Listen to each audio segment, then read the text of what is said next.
Hello les noix de coco, j'espère que vous allez bien. Aujourd'hui, je vais vous parler d'une histoire très étrange qui se passe à Paris.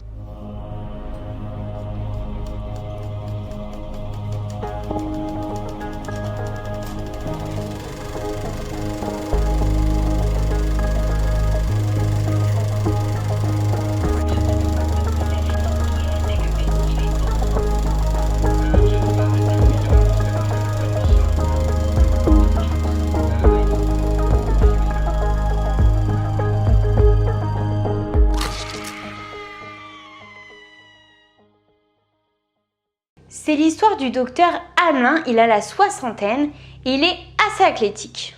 Il croit avoir enfin trouvé le local parfait pour son nouveau cabinet. Un appartement rue Blanche, proche de Pigalle. Une entrée spacieuse, une petite pièce toute mignonne pour la salle d'attente et une grande pièce pour les consultations. Et pour finir, une petite kitchenette pour faire chauffer son repas du midi. Le cabinet parfait. Seul petit problème, la distance qui le sépare de son domicile qui se situe à Sceaux, où il vit avec sa femme et ses 2 enfants. Mais bon, rien par rapport à tous les autres avantages. Mais soudain, la tête lui tourne et il doit se cramponner pour ne pas tomber. L'agent immobilier qui lui fait la visite des lieux s'inquiète. Ce n'est rien, lui dit le médecin, juste des petits vertiges. 5 minutes plus tard, le docteur Hamelin reprend ses esprits et peut signer le bail de location. Quelques jours plus tard, il peut enfin recevoir ses patients dans son nouveau cabinet. Mais un petit détail va vite l'embêter. Il n'arrive pas à faire pousser la moindre plante dans son nouveau cabinet. Il a pourtant la main verte. Il a beau bien s'en occuper, les tailler, les arroser, leur donner des vitamines, rien n'y fait, elles meurent toutes. Il n'arrivait pas à garder une plante plus de 2 semaines.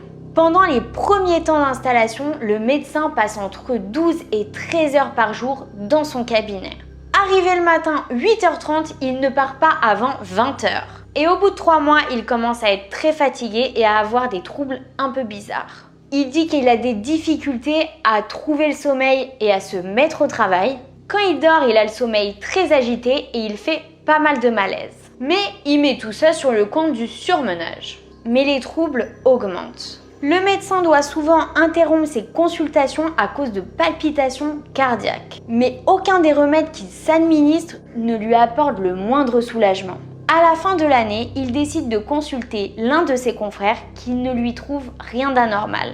Il lui conseille seulement de se reposer. Le docteur Hamelin suit ce conseil et part en croisière avec sa femme pendant 2 semaines. Oula, détente à fond. Et quand il revient à Paris, il est en pleine forme. Mais à peine avoir mis un pied dans son cabinet qu'il retombe malade. Tout va très vite, le docteur Hamelin n'est bientôt plus que l'ombre de lui-même.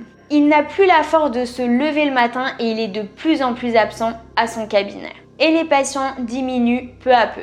La situation devient critique, le médecin va être obligé d'être hospitalisé pendant 8 jours au centre de Villejuif. Mais on ne lui trouve rien, ni cancer, ni maladie grave. Rien qui explique ses troubles. Sa femme est persuadée que là-bas, à son cabinet, quelque chose lui fait du mal. Elle lui explique que tout ça est arrivé depuis qu'il travaille là-bas. Et dès qu'il n'est pas là-bas, tout va mieux. Et les plantes qui meurent comme ça, c'est quand même vachement bizarre. Il y aurait des matériaux nocifs dans son cabinet ? Le médecin décide donc de faire appel à une équipe de nettoyage. Mais rien n'y fait, on trouve rien là-bas. Le docteur Hamelin n'a beau ne pas croire à la magie noire ou aux envoûtements, il trouve ça quand même super bizarre. Et il finit quand même par se demander s'il n'a pas été ensorcelé. Jusqu'au jour où une voisine lui fait d'étranges confidences. La maison se venge sur ses habitants, lui dit-elle. Il s'est passé des choses ici, des choses horribles pendant la guerre. L'immeuble avait été réquisitionné par la Gestapo. Et les murs n'ont rien oublié. Le docteur Hamelin mène une enquête et découvre que les nazis ont commis des atrocités dans l'immeuble. L'immeuble était transformé en salle de torture. Il apprend également que plusieurs habitants de l'immeuble ont aussi des malaises inexpliqués. Et ce n'est pas tout, il apprend que les 3 autres confrères qui l'ont précédé sont morts de façon bizarre. Le premier a commencé à avoir des troubles mentaux et s'est suicidé. Le second est tombé malade et il est mort à l'hôpital à l'âge de 46 ans. Et le troisième a traîné pendant des mois une fausse angine de poitrine avant de succomber à un cancer foudroyant. Le docteur Hamelin découvre que la gardienne a dû quitter sa loge car elle a une maladie qu'aucun médecin ne peut expliquer. Et pour couronner le tout, il apprend qu'une locataire de l'immeuble en est déjà à son 3e enfant mort-né. L'homme du 5e étage a succombé à une crise cardiaque et 3 personnes souffrent de troubles hépatiques graves. Le docteur Hamelin décide donc de déménager rue de Clichy. Et comme par miracle, ces malaises ont disparu. Il continua d'exercer jusqu'à sa retraite, mais il ne se désintéressa pas pour autant de son ancien cabinet rue Blanche. Il demanda à des ingénieurs de Paris de vérifier l'immeuble. Et d'ailleurs, le propriétaire de l'immeuble a fait murer les caves. En quelques mois, les locataires qui souffraient allaient déjà beaucoup mieux. Les fantômes des victimes, est-ce qu'ils hantraient pas encore les lieux où ils ont souffert ?